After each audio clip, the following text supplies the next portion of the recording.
when we're talking, where do essential oils come in? So, well, essential oils have to be manufactured or synthesized within this same context. Okay, they're not something that comes from the outside of the plant. The plant manufactures these, makes these essential oil molecules.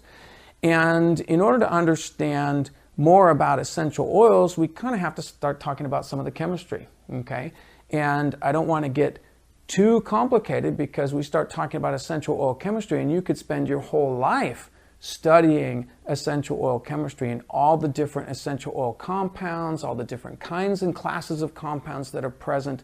And I'll just name, a few, maybe the terpenes and the phenylpropanoids, and then we can have alcohols and aldehydes and ketones. You've heard these words maybe as you started to hear about essential oils and how the aldehydes have certain properties and the ketones have certain properties and the phenylpropanoids have certain properties.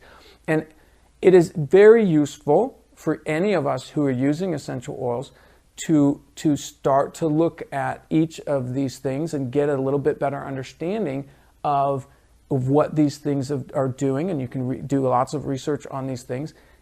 But in the end, it would be much better for us to be able to identify how they smell and what they do in our bodies. Does that make sense? It would be a lot more useful for us to know how to relate to the chemistry.